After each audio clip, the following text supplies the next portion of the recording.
Sahabat Batra, ini ada pertanyaan menarik. Menarik lagi. Banyak pertanyaan yang menarik. Saya akan coba bahas satu persatu. Kemarin saya sudah jawab tentang Tuhan logis dan non-logis. Nah, pertanyaan sekarang ini adalah, apakah kitab suci diturunkan oleh Tuhan?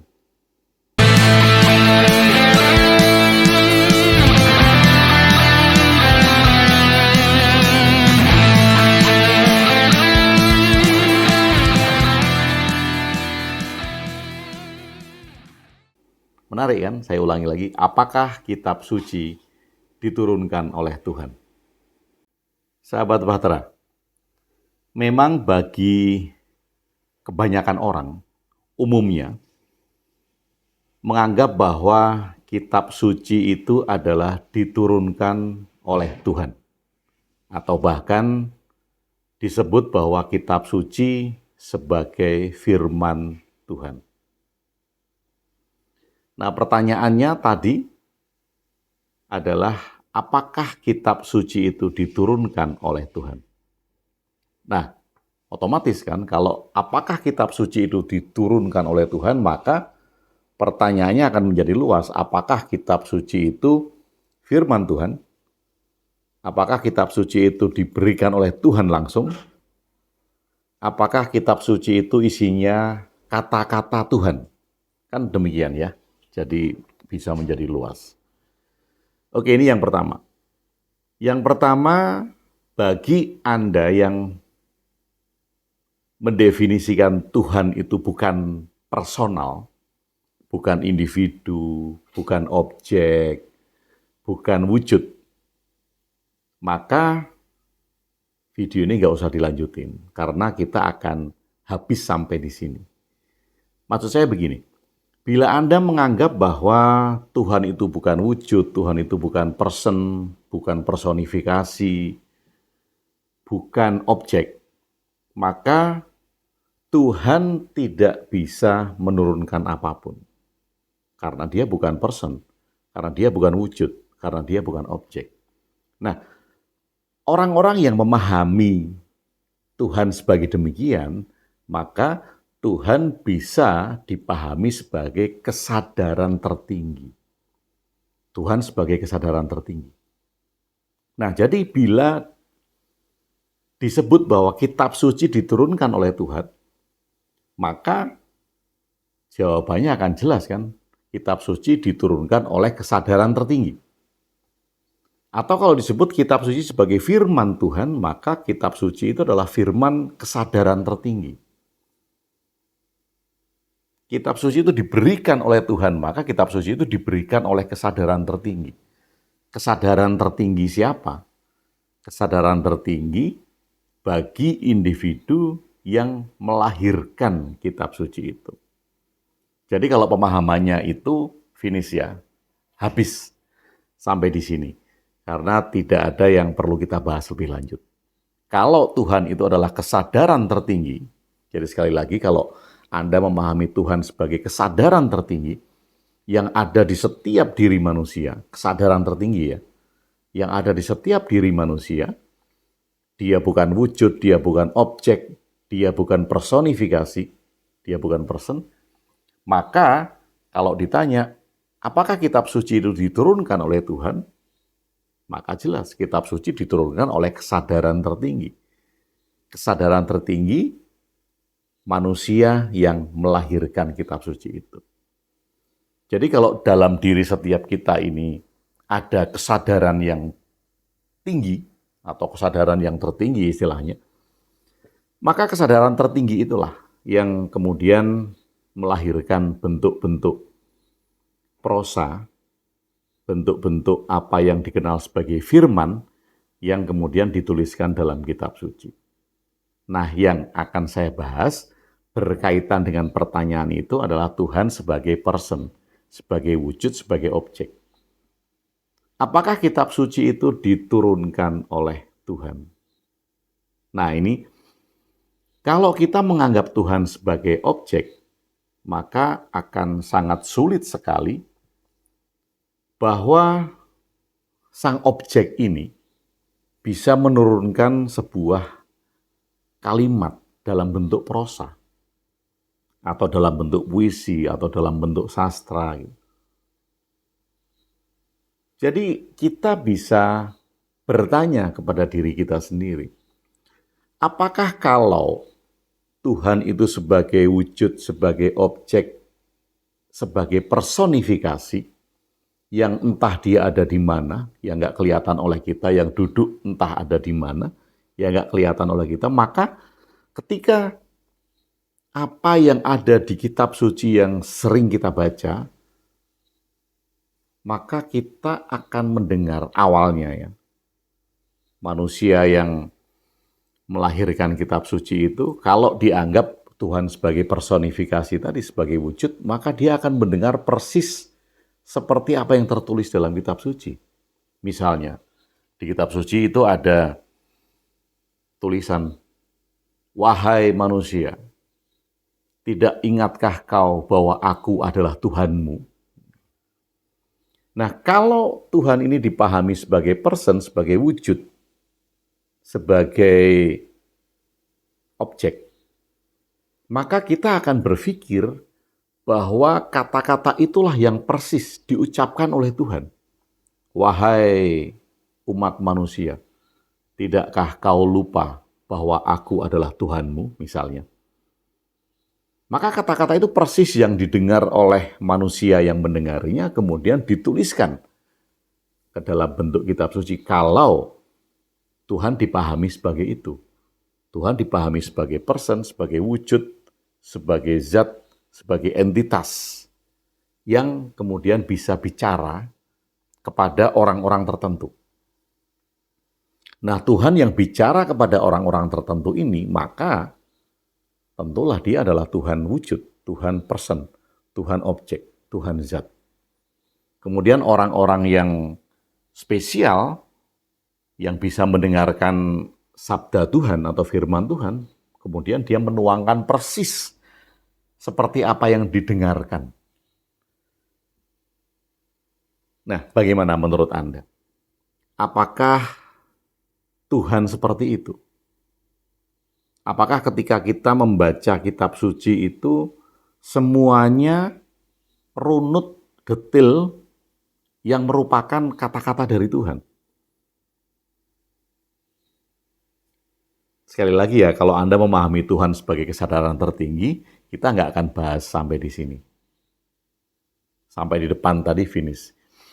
Saya bahas di sini karena pertanyaannya adalah, apakah kitab suci itu diturunkan oleh Tuhan?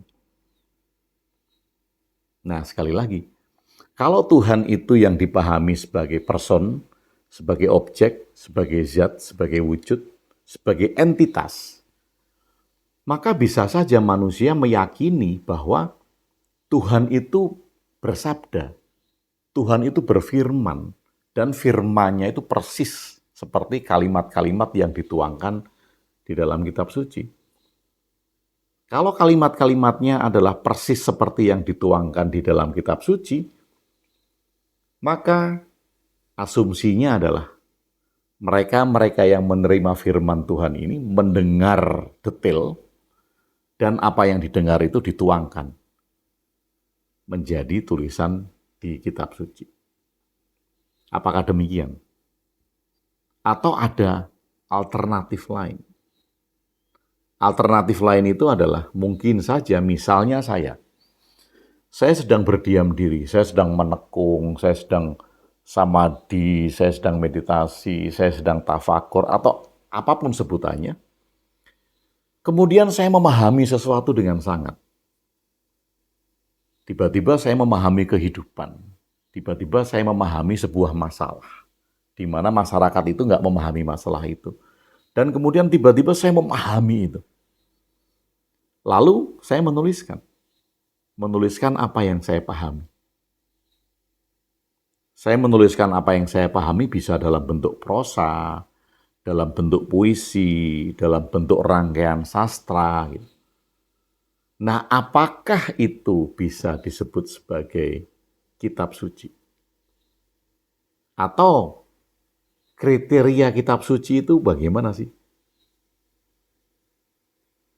Anda mungkin punya kriteria untuk menyebut bahwa ini adalah kitab suci. Bisa sharing di komen, apa sih kriteria sebuah kitab, sebuah buku, sehingga dia bisa disebut sebagai kitab suci? Kriterianya apa aja? Apakah kriteria salah satunya tadi bahwa kitab itu diturunkan oleh Tuhan secara langsung? Nah, kalau kitab itu diturunkan oleh Tuhan secara langsung, pertanyaan berikutnya adalah bagaimana kita membuktikan kalau kitab itu diturunkan oleh Tuhan secara langsung? Dan Tuhan menurunkan langsung itu apakah dia datang di depan si penerima ini, kemudian mengucapkan sabdanya, didengar detail per kalimatnya, tanpa salah, kemudian dituliskan kembali apa adanya, seperti sabda yang dia dengar, atau menggunakan alat tertentu, transkrip atau coding. Nah, transkrip atau codingnya ini seperti apa bentuknya? Kalau memang kita memahami bahwa Tuhan itu secara langsung menurunkan kitab sucinya. Nah, kembali lagi kan, kalau pertanyaannya adalah, apakah kitab suci itu diturunkan oleh Tuhan? Maka kita bisa mengambil beberapa alternatif pemahaman atau hal-hal yang kita paham. Seperti di awal, kalau pemahaman kita, Tuhan itu adalah kesadaran tertinggi yang bersemayam dalam diri setiap manusia, berarti dia bukan objek, berarti dia bukan wujud, dia bukan zat, dan dia bukan entitas. Dan semua orang bisa mengakses kesadaran tertinggi itu. Artinya semua orang, setiap orang mempunyai hak yang sama untuk bisa mengakses kesadaran tertinggi dirinya. Bila manusia mengakses kesadaran tertinggi dirinya dan dia tiba-tiba memahami sesuatu, maka dari cara pandang itu kita bisa menyebut bahwa Tuhan menurunkan firman-Nya. Artinya kesadaran tertingginya menurunkan pemahaman bagi dirinya. Nah, ini cara pandang kan? Atau Anda mengikuti cara pandang bahwa Tuhan itu memang personifikasi. Tuhan itu memang wujud, memang zat, memang entitas. Yang dia berdiri di satu tempat di mana manusia tidak bisa melihat, kemudian sewaktu-waktu dia bisa berfirman. Contohnya kayak tadi, wahai manusia, bukankah kamu ingat bahwa aku adalah Tuhanmu? Nah, manusia yang diberi keistimewaan untuk mendengarkan firman Tuhan ini, dia bisa detail mendengarkan sedetail-detailnya, kemudian menuliskan kembali, atau mengucapkan kembali dan orang lain yang menuliskan. Tetapi pemahaman itu adalah Tuhan yang berkata-kata sendiri, kemudian berbicara, didengarkan oleh manusia, dan manusia menuliskan kembali menjadi kitab suci. Nah, tentu saja kita punya pandangan yang beragam terhadap hal ini. Apakah kitab suci diturunkan oleh Tuhan sebagai personifikasi, ataukah Tuhan sebagai simbol kesadaran tertinggi setiap manusia? Kita bisa melihat dua hal yang berbeda. Ada yang memandang itu sebagai kesadaran tertinggi dan ada yang memandang sebagai personifikasi. Nah, pertanyaan berikutnya adalah, apabila memang Tuhan itu menurunkan kata-katanya detail persis seperti apa yang ada di kitab suci, pertanyaan selanjutnya adalah, apa buktinya kalau itu adalah kata-kata Tuhan? Sebagai person ya, sebagai wujud, sebagai zat, sebagai entitas. Apa buktinya kalau itu adalah kata-kata Tuhan? Kalau kemudian ada yang bilang buktinya itu membawa kebaikan, buktinya itu mengajarkan kemuliaan, buktinya itu mengandung cinta kasih. Selanjutnya bisa kita tanya kembali, loh bukankah kesadaran tertinggi manusia atau kesadaran tinggi manusia itu juga bisa berbuat hal yang sama. Bisa memberitahu tentang cinta kasih, bisa memberitahu tentang kebaikan, bisa memberitahu tentang kemuliaan. Sama. Jadi apa bedanya? Menurut Anda apa bedanya antara kesadaran tertinggi dan Tuhan tadi? Kalau ukurannya hanya sama-sama memberikan nilai cinta kasih, kedamaian, kebaikan.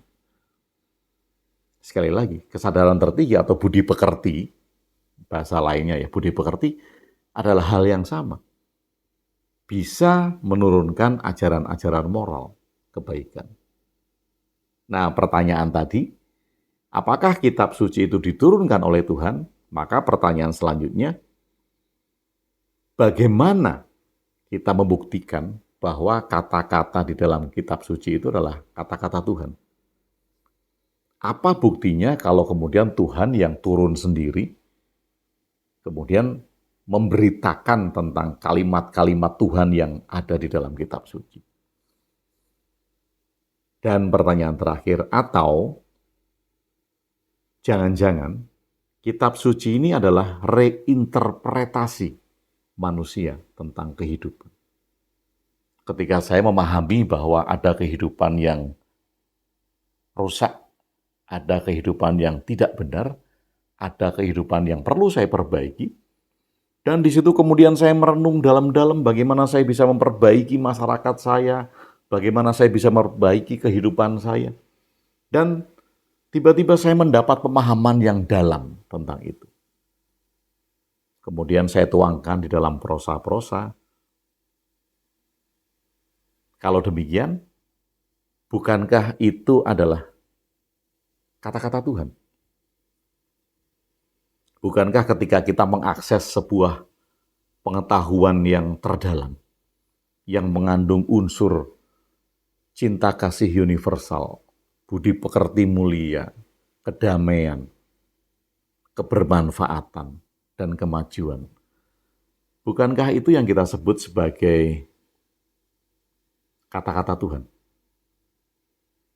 Sebuah kata-kata, sebuah kalimat yang mengandung nilai-nilai kesadaran yang tinggi. Bagaimana menurut Anda? Apakah kitab suci itu diturunkan oleh Tuhan? Atau Anda punya pendapat lain? Saya tunggu di komen. Terima kasih sudah bersama saya, Agung WB, di Jonggring, Saloko.